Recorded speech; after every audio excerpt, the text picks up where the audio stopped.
अस्सलामुअलैकुम, जय हिंद साथियों। प्रतियोगिता यूनिवर्सिटी ऑनलाइन टीचिंग प्लेटफॉर्म पे आपका इस्तकबाल है। हमारा आज का टॉपिक है टीचिंग एप्टीट्यूड। इसके तहत आज हम पढ़ेंगे NCF 2005, नेशनल करिकुलम फ्रेमवर्क 2005, कौमी निसाबी खाका 2005, राष्ट्रीय पाठ्यचर्या की रूपरेखा 2005।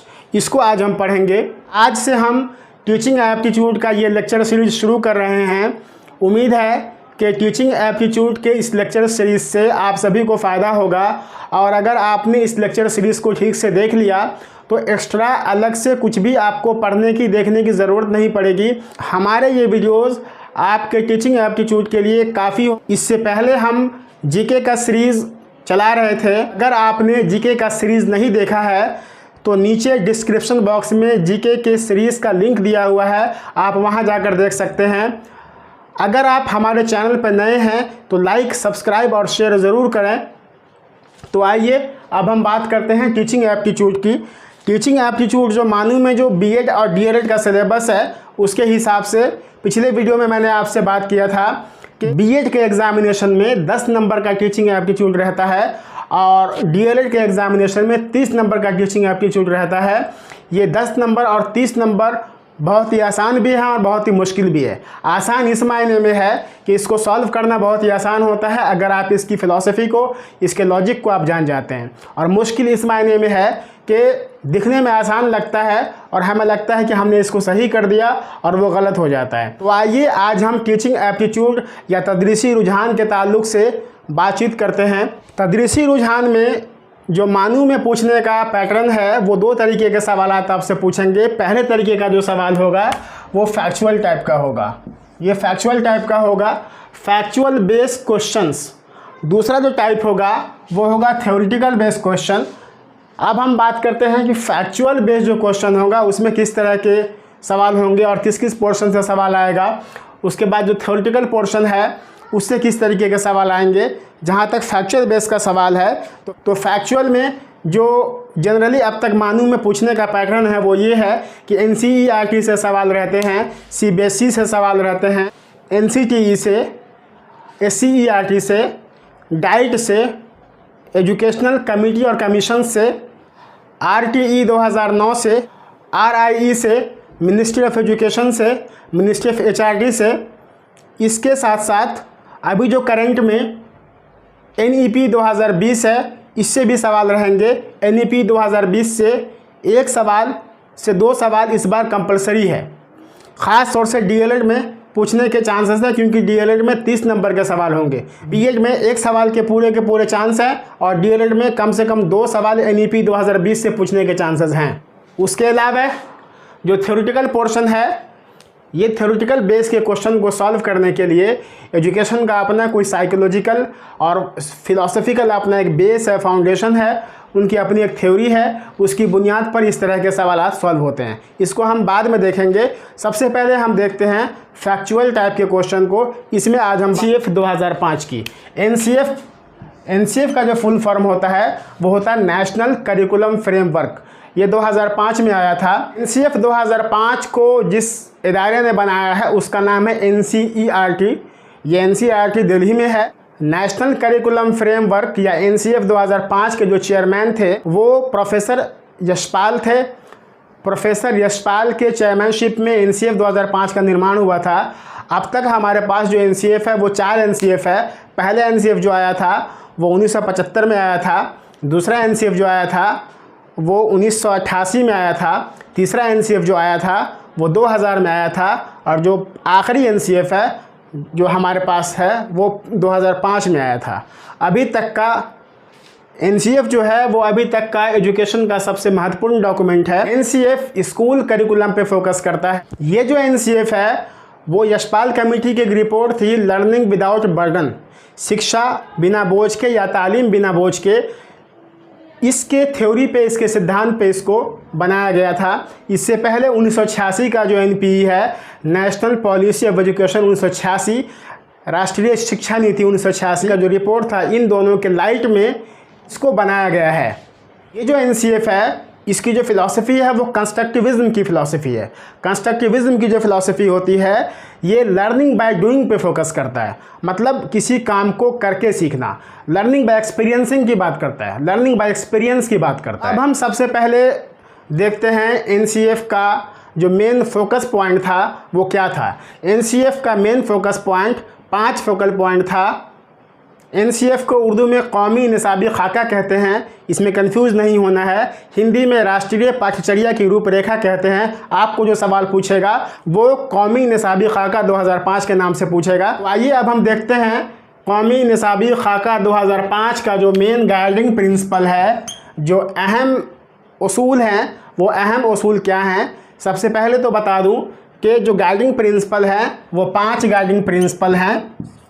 पहला जो गाइडिंग प्रिंसिपल है वो है to shift from rote learning. इसका मतलब हुआ कि तालीम को रटने से दूर ले जाना। अभी तक जो हम लोगों के पास तालीम का निज़ाम था उसमें यही था कि रट करके हम लोग तालीम हासिल करते थे और रटने को ही तालीम कह लिया जाता था। लेकिन अब जो है वो रटने को नज़रअंदाज किया जा रहा है और अंडरस्टैंडिंग को, समझ को फोकस किया जा रहा है। समझ बेस या समझ की बुनियाद पे लर्निंग को फोकस किया जा रहा है। दूसरा जो अहम इसका ख़ास उसूल है, ख़ास सिद्धांत है, ख़ास प्रिंसिपल है, वो है connecting knowledge to life outside. मतलब ये हुआ कि जो नॉलेज है वो तालिब इल्म के बाहरी ज़िंदगी से जोड़ना। जो तालिब इल्म का रियल लाइफ है उस रियल लाइफ से एजुकेशन को जोड़ना। तीसरा जो अहम पॉइंट है वो है examination should be more flexible. इसमें इवैल्यूएशन को ज़्यादा से ज़्यादा फ्लेक्सिबल करने की, लचीला करने की बात कही गई है। एग्ज़ामिनेशन का जो अभी तक का जो पैटर्न है वो बहुत ही रिजिड है। उसमें कोई बच्चा अगर एक दफ़े में पास किया तो किया, नहीं किया तो वो फेल हो गया। तो इन चीज़ों को लचीला बनाने की कोशिश की गई है, इसीलिए सीसीई की बात की गई है। इसमें तालिब इल्म का कॉन्टिन्यूअस और कॉम्प्रिहेंसिव इवैल्यूएशन की बात की गई है। उसके बाद जो अगला पॉइंट है वह है curriculum go beyond text book. जो हमारा करिकुलम है वो टेक्स्ट बुक से बाहर आना चाहिए, टेक्स्ट बुक तक ही महदूद नहीं रहना चाहिए।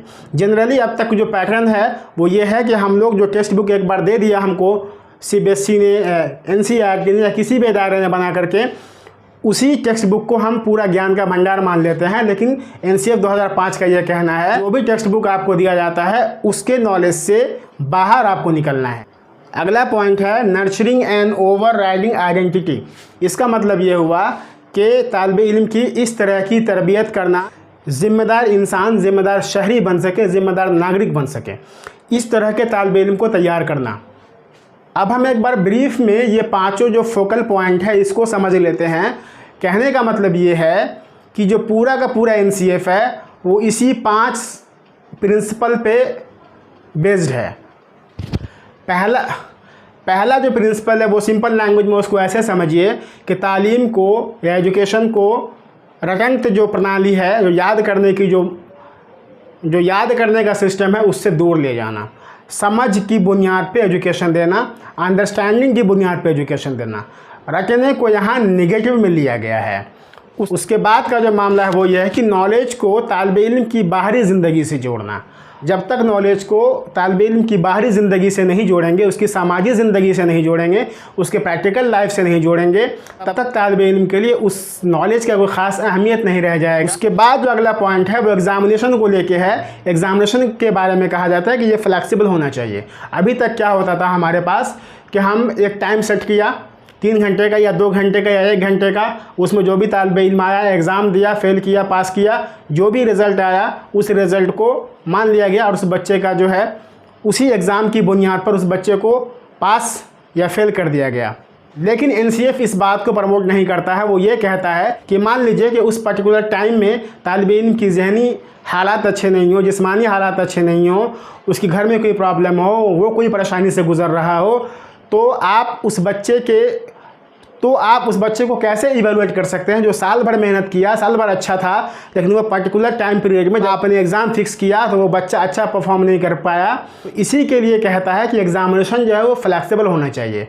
इसी बात को ध्यान में रखते हुए एनसीएफ 2005 ने CCE continuous and comprehensive evaluation की बात की, सतत और व्यापक मूल्यांकन। बच्चों का जो इवैल्यूएशन है वो कंटिन्यूसली होना चाहिए और इससे बच्चों का जो प्रेशर है एग्जामिनेशन का स्ट्रेस कम होगा। जो अगला पॉइंट है वो है कि ज्ञान को टेक्स्ट बुक से बाहर ले जाना, नॉलेज को टेक्स्ट बुक के बाहर ले जाना। जो भी टेक्स्ट बुक बना दिया गया है उसी को बाइबल नहीं मान लेना है कि भाई ये जो चीज़ें दी गई हैं इससे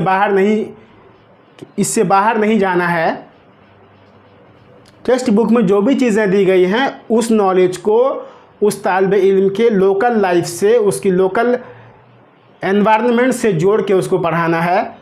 उसके बाद जो अगला पॉइंट है वो ये है कि जो भी तालिब इल्म है उसको एक ज़िम्मेदार शहरी बनाना, एक डेमोक्रेटिक शहरी बनाना। अब हम देखते हैं कि एनसीएफ कुछ चीज़ों के बारे में रिकमेंड करता है, कुछ चीज़ों के बारे में कहता है। तो देखते हैं कि वो किन किन चीज़ों के बारे में क्या क्या बात कहता है। तो सबसे पहले हम देखते हैं कि लर्निंग के बारे में एनसीएफ क्या कहता है। लर्निंग के बारे में एनसीएफ का कहना है कि लर्निंग जो होना चाहिए वो एन्जॉयफुल होना चाहिए। मतलब लर्निंग ऐसी होनी चाहिए जिसमें बच्चा जो है बोरिंग महसूस नहीं करे, वो बहुत ही खुशनुमा माहौल में, बहुत ही खुशगवार माहौल में तालीम हासिल करे।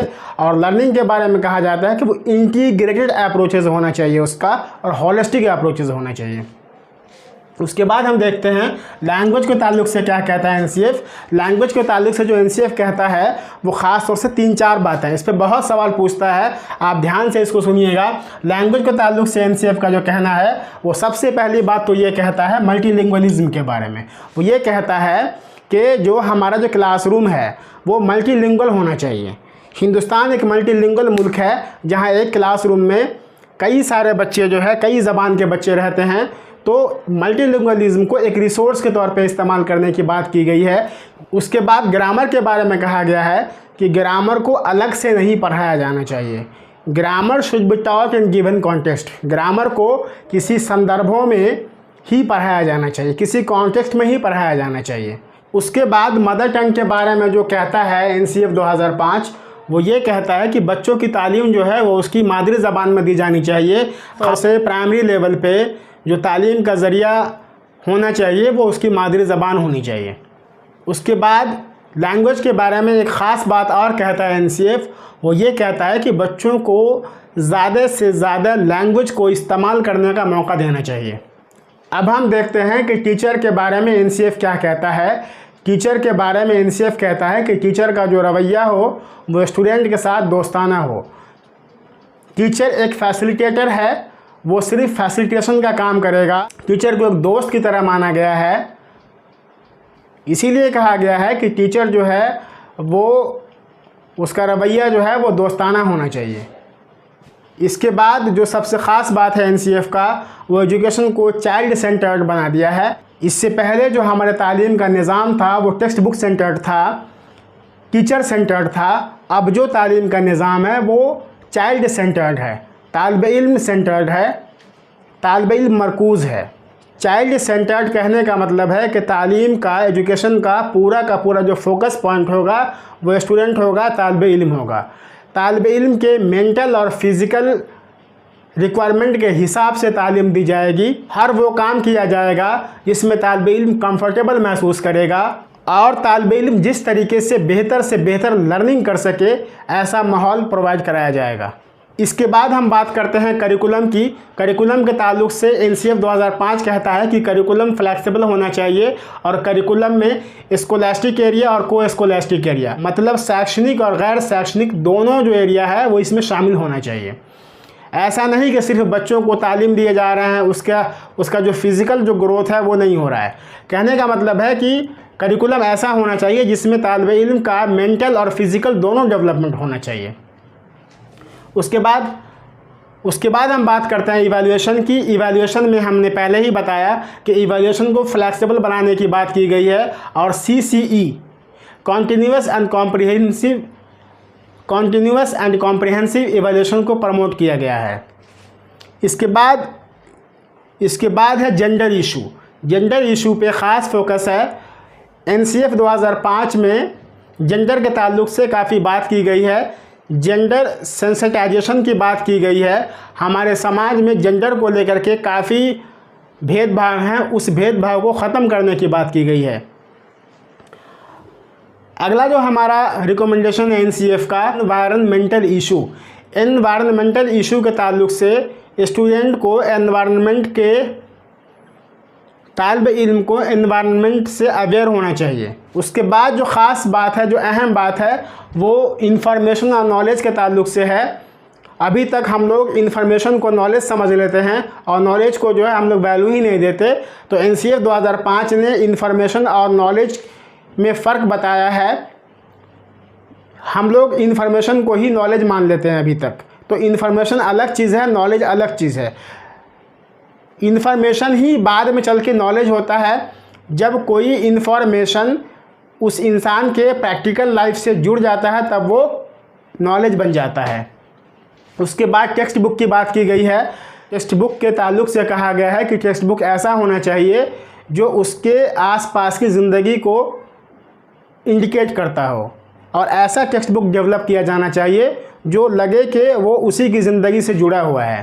टेक्स्ट बुक को उसकी बाहरी ज़िंदगी से जोड़ने की बात की गई है, उसके सामाजिक ज़िंदगी से जोड़ने की बात की गई है।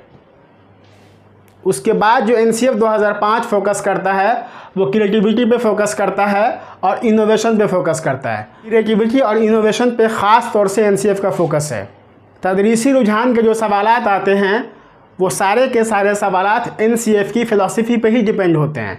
अगर आपको एनसीएफ की सारी फ़िलासफ़ी अच्छे से समझ आ जाएगी, एनसीएफ का क्या सार है, एनसीएफ क्या कहना चाहता है, एनसीएफ किस तरह का तालीमी निज़ाम चाहता है, अगर आप इस बात को समझ जाते हैं तो आप टीचिंग एप्टीट्यूड के सवाल को सॉल्व करने में बहुत हद तक कामयाब हो जाएंगे। इसके साथ साथ कुछ फ़िलासफ़िकल फाउंडेशन हैं, कुछ साइकोलॉजिकल फाउंडेशन है, कुछ सोशोलॉजिकल फाउंडेशन है, इनको भी समझना होगा, तभी हम सवाल को सॉल्व कर पाएंगे। अगर आप एनसीएफ को अच्छे से समझ जाते हैं, एनसीएफ के पूरे थीम को आप समझ जाते हैं तो बहुत हद तक आप कामयाब हो जाएंगे सवाल को सॉल्व करने में। उम्मीद है जितनी बातें अभी तक हमने की हैं वो सारी की सारी बातें आपको समझ आई होंगी। तदरीसी रुझान का ये सीरीज़ अभी 4-5 रोज़ और चलेगा, तो हमारे साथ जुड़े रहें। अगर आप हमारे चैनल पर नए हैं तो इसे लाइक और सब्सक्राइब ज़रूर करें। मिलते हैं नेक्स्ट वीडियो में तदरीसी रुझान के अगले वीडियो के साथ। शुक्रिया। जय हिंद।